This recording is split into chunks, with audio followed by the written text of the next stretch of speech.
After 3 days of deliberating, an Oahu jury today found Michael Hirokawa not guilty of sex assault, attempted murder, and kidnapping. The verdict came down this afternoon. KITV4's Eric Nacton joined us now live with the details. Eric. Well, potentially facing a lengthy sentence, Michael Hirokawa officially acquitted today in Honolulu. It was a highly emotional day in the courtroom. Here's an inside look. Closing out 3 days of deliberating, an Oahu jury today finding Michael Hirokawa not guilty of sexual assault, attempted murder, and kidnapping.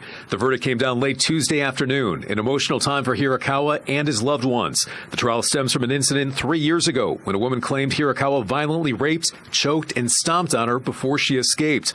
She underwent life-saving surgery. The surgeon who operated on her saying at the trial she was bleeding to death. Hirokawa never denied the events of that night, but said the woman drugged him in an attempt to steal his money.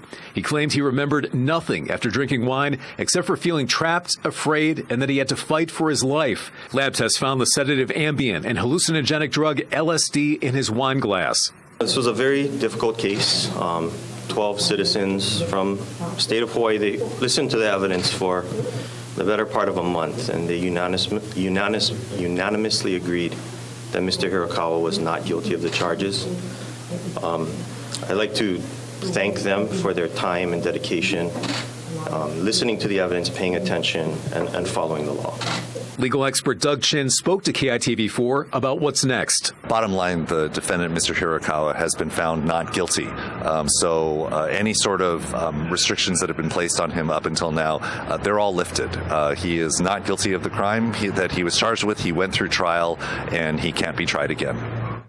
And Hirokawa himself declined an interview today, as well as the Deputy Attorney General prosecuting the case. Eric Nacton, KITV4 Island News.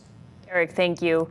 The Hawaii Attorney General's office did issue a statement saying, quote, "While we are extremely disappointed in the verdict, we respect the process and thank the jury for its service."